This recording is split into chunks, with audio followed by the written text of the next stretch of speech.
Good morning YouTube and welcome back to Outsiders. My name's Sean Connors and today we're going to be looking at second level Pathfinder spells. Now that things start getting a bit more interesting, I'm really going to be looking at the top 3 spells in my view for each of the levels, as I've said. And I'm going to have the book to hand now because we're going to go in a little bit more depth about each of the spells, and I'm going to try and quickly pick out the reasons why. So without further ado, let's crack on and take my first gem from second level. I've made a decision, a conscious decision, that the first spell that I wanted to touch on is going to be the one that is least used in my book by a lot of people. It may be your favourite, and I hope it is, but it's certainly one of mine, and that is Glitter Dust. I've chosen Glitter Dust because it has some really interesting party tricks, so let's look at it in detail. First thing is, it has a long range. It's a medium range spell. It's 100 foot plus 10 foot per level. It uses the classic saving throw against most people, which is will based, which is fantastic. There is no spell resistance to it, which is absolutely awesome. So you can see it's a scalable spell at higher levels. It showers an area with golden particles, covering everybody in it, causing creatures to become blinded. So if they don't make their will save, they become blinded as well.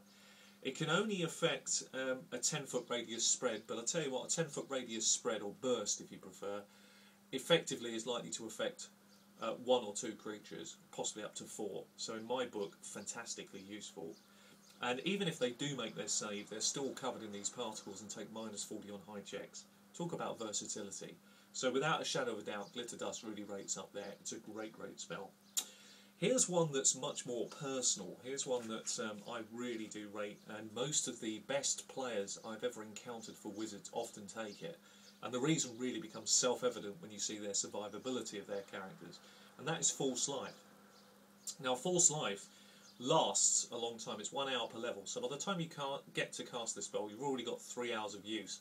I don't know about you, but most players will achieve what they need to achieve in that 3 hour block of time. And anyway, if you're a wizard worth his salt, you'll probably have backup scroll, so you'll probably be able to go all day with it on. The thing is, depending on how your referee plays it as well, you know, I'm generally fairly open, and my players generally don't abuse it. But you've always got the option, if you're not happy with the first result, to take a second False Life so you get a better reading. But however, I just think that's overkill.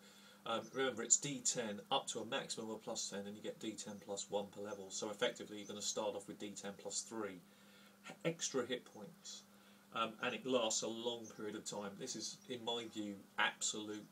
It's so obvious. It's a no-brainer that you should use it. And then finally, I feel the hidden gem of the level really is Hypnotic Pattern. I don't see enough of this spell being used, actually. I think this has got a lot of options. The first thing is that it, again, is a nice range spell. It's a medium spell. It's 100 foot plus 10 foot per level. Creates colourful lights in a 10-foot radius spread. It's a will save. It's concentration +2 rounds. So if you don't concentrate, it'll last that round and 2 more rounds after. That's pretty good, actually. You don't really have to concentrate. It's just get the spell off and let it do its job. Basically, it creates a pattern of twisting colours in that spread, attempting to fascinate all creatures within it. The other thing that's really good about Hypnotic Pattern is roll 2d4, add your caster level, maximum +10, to determine the number of hit dice affected. That's pretty scalable. I mean, that continues to be effective at higher levels. And here's the really interesting thing about this spell, that again in the small print isn't often looked at.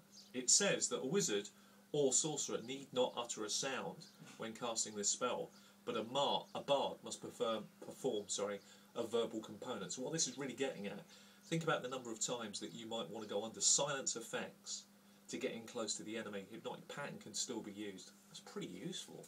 It's a great 1-2 punch, actually.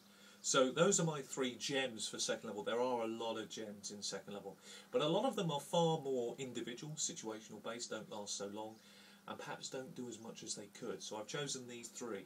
Be interested to hear your views, and be interested to hear your favourites too, and see whether you agree with me or whether there's a few things there that actually touch on new ground that I hadn't thought of.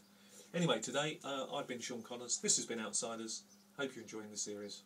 Take care of yourself and happy role playing. Take care till next time. Bye bye.